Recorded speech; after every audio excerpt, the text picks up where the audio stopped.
दोस्तों, चंद्रबाबू नायडू मुश्किल में हैं। अभी वक्फ के मसले पर वो अपने राज्य के मुस्लिमों का विरोध झेल ही रहे थे कि एक और बड़ा वोट बैंक उनसे नाराज हो गया है। अब नायडू साहब को समझ में ही नहीं आ रहा है कि आखिर मोदी की दोस्ती उनको कितनी भारी पड़ने वाली है।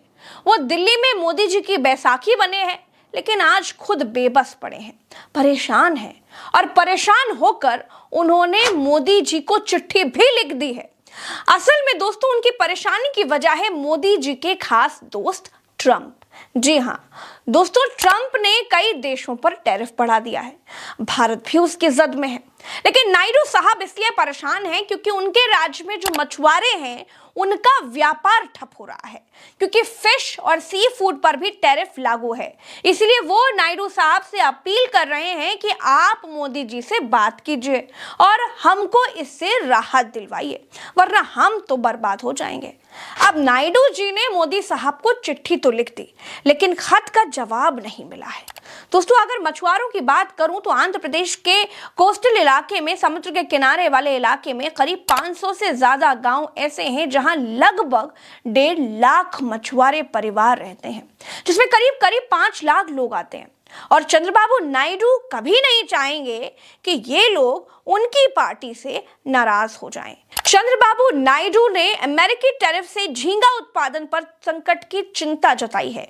उन्होंने केंद्र से हस्तक्षेप की मांग की है ताकि लाखों लोगों की रोजी रोटी बचाई जा सके। नायडू ने अमेरिका के द्वारा भारतीय समुद्री उत्पादों पर लगाए गए 27% आयात शुल्क को लेकर गहरी चिंता जताई है।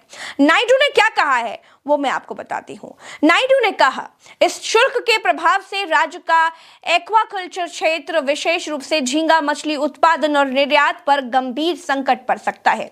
यदि समय पर कदम नहीं उठाया गया तो लाखों लोगों की आजीविका खतरे में पड़ सकती है, क्योंकि राज्य के लाखों लोग इस उद्योग पर निर्भर हैं। दोस्तों, भारत में कुल झींगा उत्पादन का 70% हिस्सा आंध्र प्रदेश से आता है।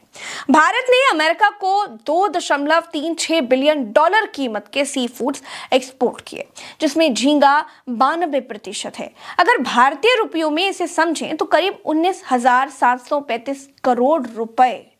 दोस्तों, इस उद्योग का राज्य के सकल राज्य घरेलू उत्पाद यानी कि जीएसडीपी में 8 से 11% योगदान है।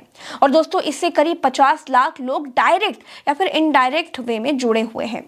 अमेरिका के इस नए टैरिफ ने झींगा एक्सपोर्टर्स को बहुत मुश्किल में डाल दिया है। अब दोस्तों, एक तरफ मुस्लिम नाराज, दूसरी तरफ भाषाओं का विवाद, फिर परिसीमन के मुद्दे पर दक्षिण के राज्यों से उठती विरोध की आवाजें, यानी चंद्रबाबू नायडू चौतरफा मुश्किलों में फंसे हुए हैं। और बड़ी बात यह है कि उनके पास इसका कोई हल भी नहीं है। दोस्तों, नीतीश कुमार हो या फिर नायडू, मोदी का साथ देने की भारी कीमत दोनों को ही चुकानी पड़ रही है।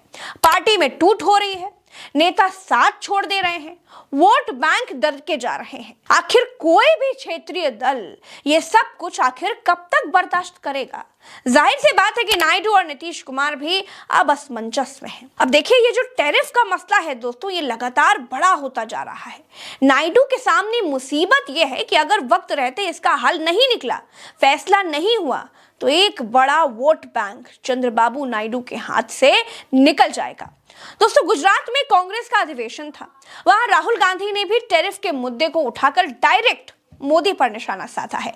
राहुल गांधी ने क्या कहा आपको सुनाती हूँ। कोविड आया था, नरेंद्र मोदी जी ने थाली बजवाई, मोबाइल फोन की लाइट दिखवाई। अब आर्थिक तूफान आ रहा है, सामने है, करोड़ों लोगों को नुकसान होगा। 50 साल से सबसे ज्यादा बेरोजगारी आज है। कहां गए नरेंद्र मोदी, कहां छुप गए हैं?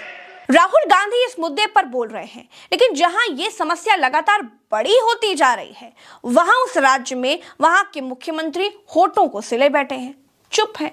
नायडू जितना चुप रहेंगे, मुश्किल उतनी ज्यादा बढ़ती चली जाएगी।